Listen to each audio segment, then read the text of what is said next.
kami ng Barangay Kalawat. Ate, Barangay Hall ng Kalawat. Diretso po kami tapos may Suna 4 mas baba po. Sige, thank you po. May ano po siya na Karatula. Karatula kang tapos pababa po kami. Pababa. Sige po, salamat. So, may pupunta kami sa barangay guys ng Kalawat.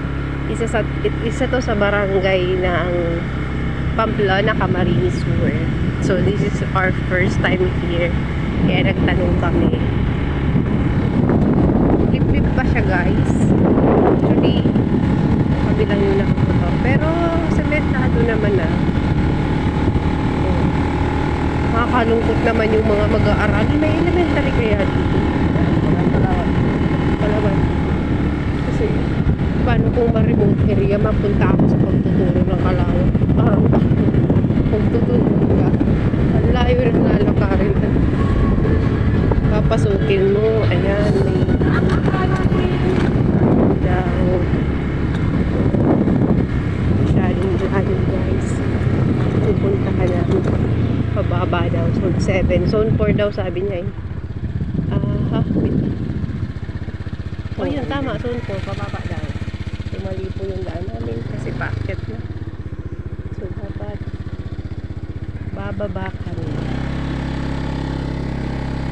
Ayan, may putas.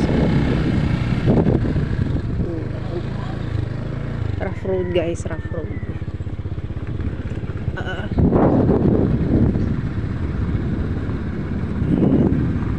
Tapos mag-video ulit tayo pabalik. So medyo nakakakaba. Pero tahimik na lugar. Kasi walang sasakyan dito. Ayan na siya. Ito na yung pupuntahan namin guys.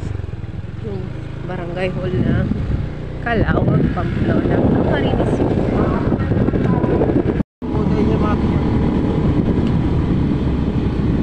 Guys, pauwi na kami. Medyo uulan na. Kaya kailangan na namin umuwi. So, tapos na yung transaction namin doon sa Kalawat, Pamplona, Camarines Sur.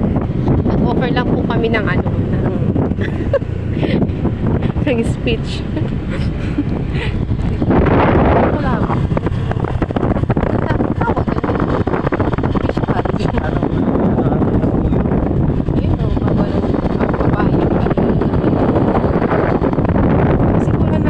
Guys, sasakyan kami lang.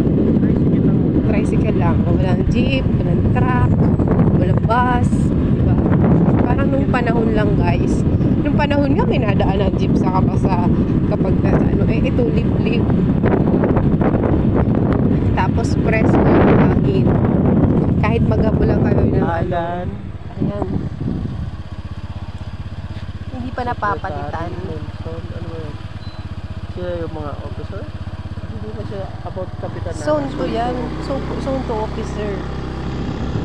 Binibidyo pa namin kung sino yung mga officer. Pero so, ayun o, ang ganda. Sino? Ayun, kilala pa yung asawa ko. Galing talaga nito. O, tingnan mo. Gusto ko lang ito. Babala. Sa lupi. Diba? Mga bonsai lang siya guys. O, tingnan mo. Ito, palay siya. Hinarvest na. Yung palay, hinarvest na. Yan, may gawaan guys. Kapag wala kang sasakyan dito guys, nakakapagod ang magtulog. Mag-aantay ka ng tricycle. Pero paano kapag wala ang tricycle? So you don't have any choice. Maglalakad ka talaga. So tingnan nyo naman. Nakamotor na kami. 2 minutes na kami. 2 minutes na. Simula pa dun sa barangay. 2.5 kilometers. Mas malayo pa na yan. May tricycle na pumasok. Diba? Pero minsan may isip natin na tapos nalaglag yung phone ko no. Primado ka na. Pero sila parang hati-hati. Palabas ng ano ng kalsada. Bakit hindi ko sa manis kasi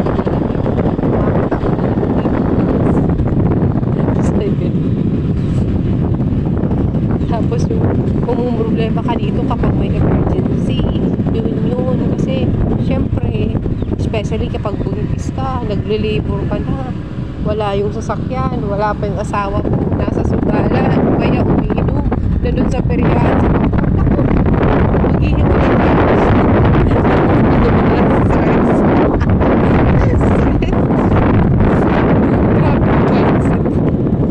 pero, on the other hand, kasi boy lang magtupid. Lalo na kung walang galit-galit ganyan, magandang magtumid. Diba guys? So, yun lang. Palabas na kami. Medyo malayo pa.